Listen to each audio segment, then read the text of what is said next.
Welcome back, and welcome new viewers. This is an episode of Tuesday Time Bank, where we talk about items of a time capsule, things lost and found, and things of interest. Well, today I have the pattern here, a vintage Butterick, and this lovely little decoration. Let me get back. And at first, when I bought this, I was told that this was a vintage lipstick holder. And in the middle, the little flower comes out. But then I found out as I was searching for it to see what the age was, I found out that it's mainly advertised as a candle holder. And I believe it's called Norcrest Fine Porcelain. Or China, at least the company, and I see numbers, but mine is so old that I don't see any number or any stamp on it, but it's the same pattern, but it looks very beautiful with the surrounding items that you see here. So following more of our Tuesday Time Bank is this vintage pattern. And it is a large one, actually. It's a 36-inch bust. It's very unique to see such larger sizes because patterns, even up to the 70s, were in the 30-32 bust size. But this is very old, as you can see. It is Butterick. We have a newspaper type print. And isn't this just lovely?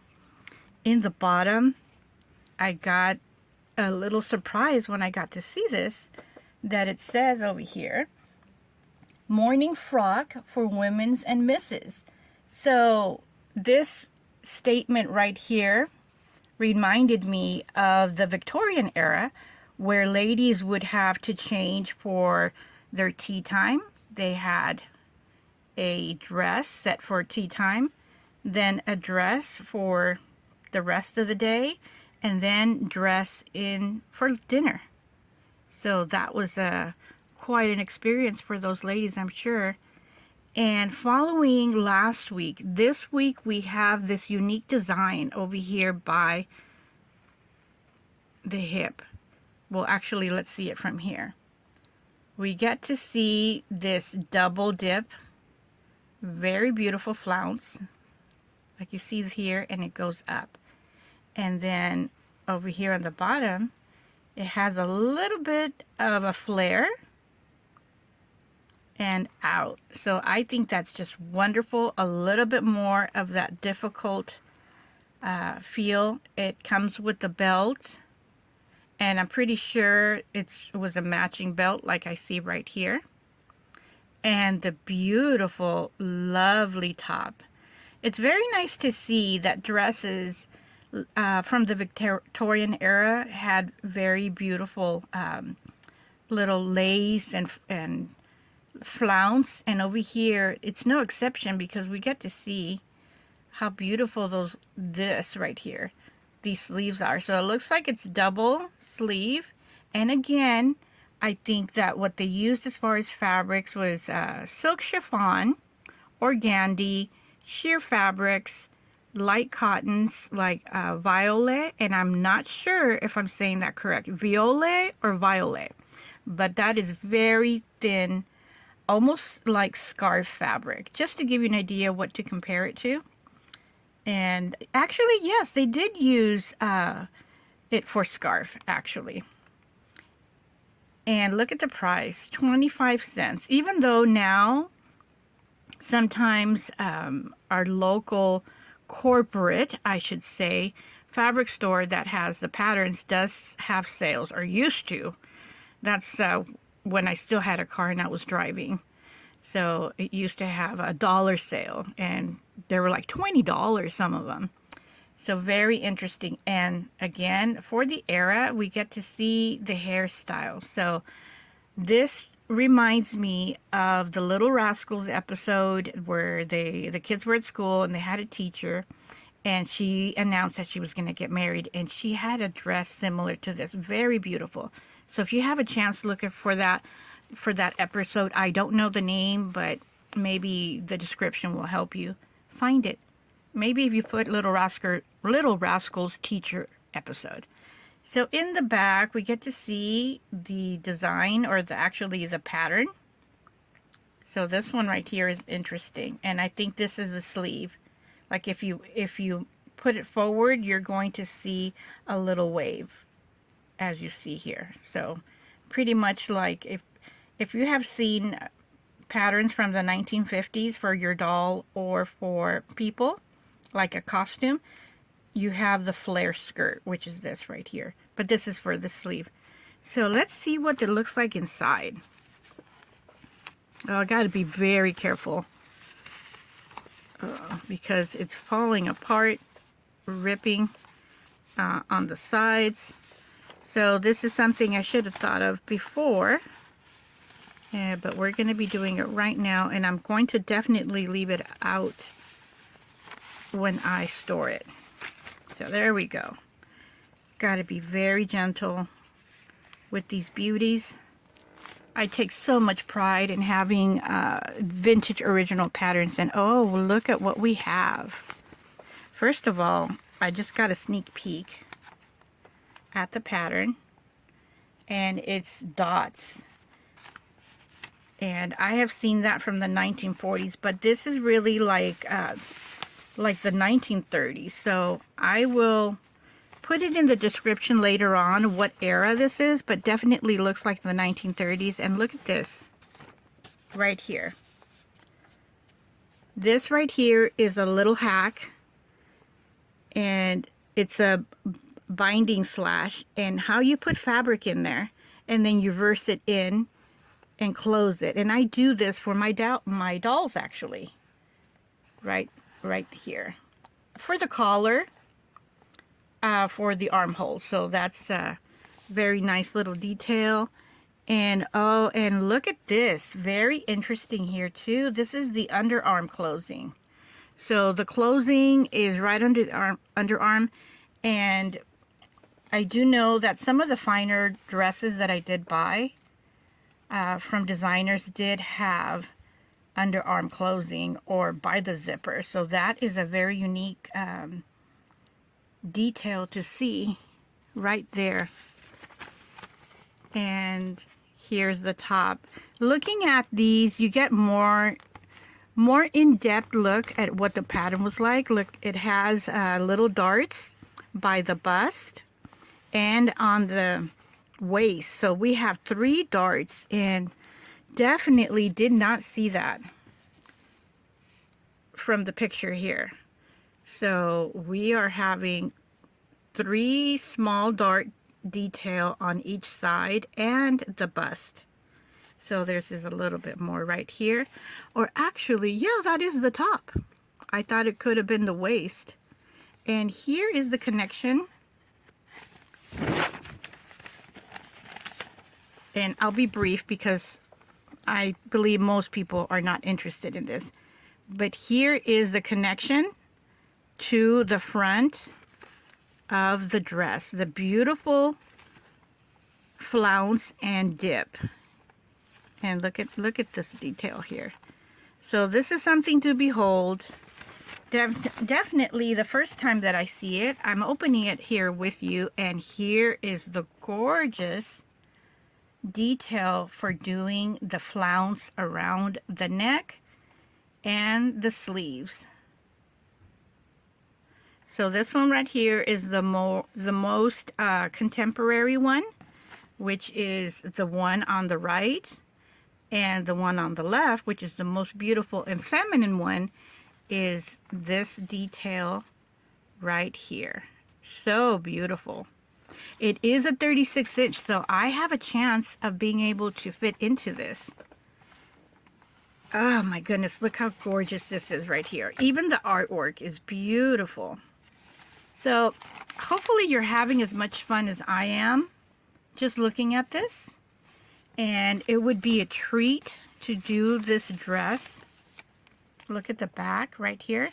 And again, this is inspired back in that era for it to be a morning dress. Can you imagine the beautiful dresses for the evening, which were known as now as the cocktail dresses?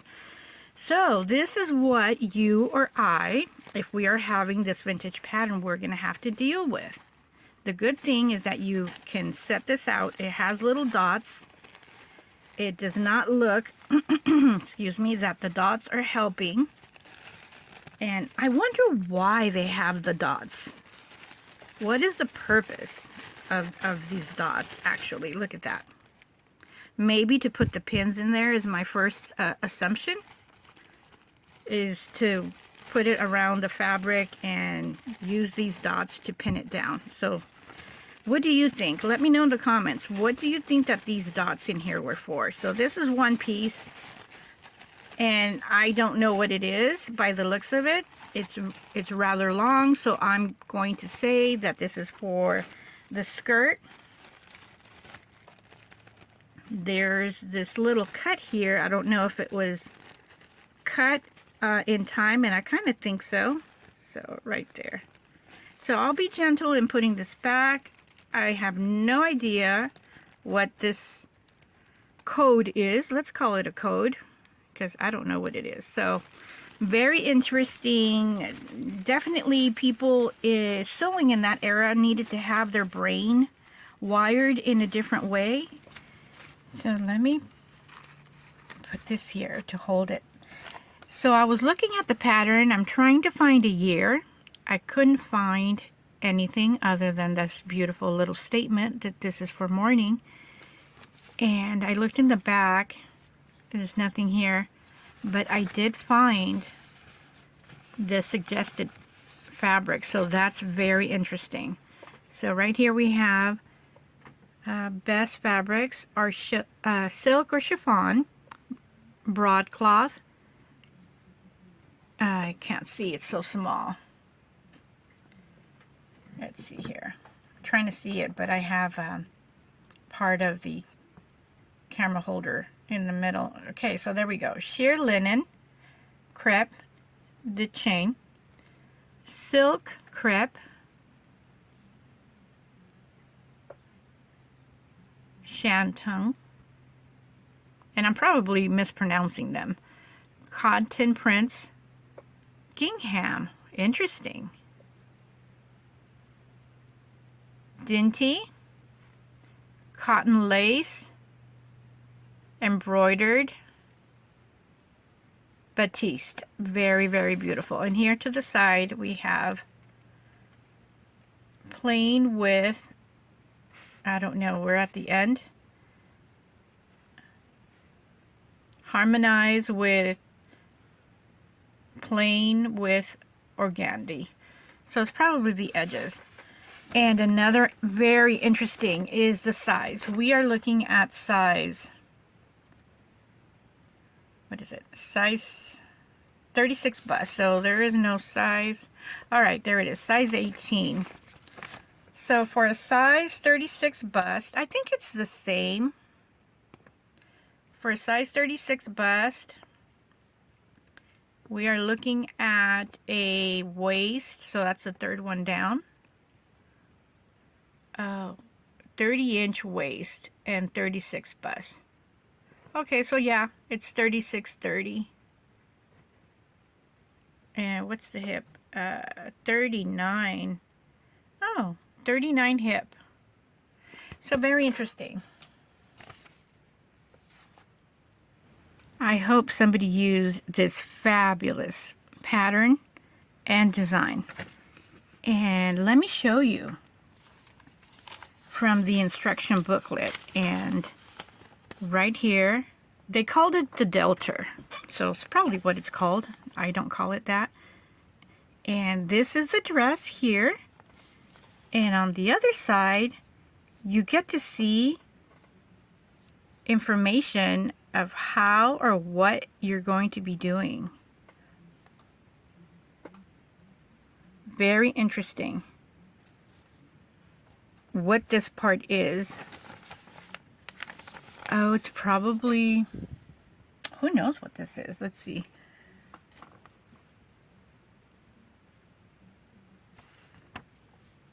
I can't even read it. Let me see if I can get closer here with the camera.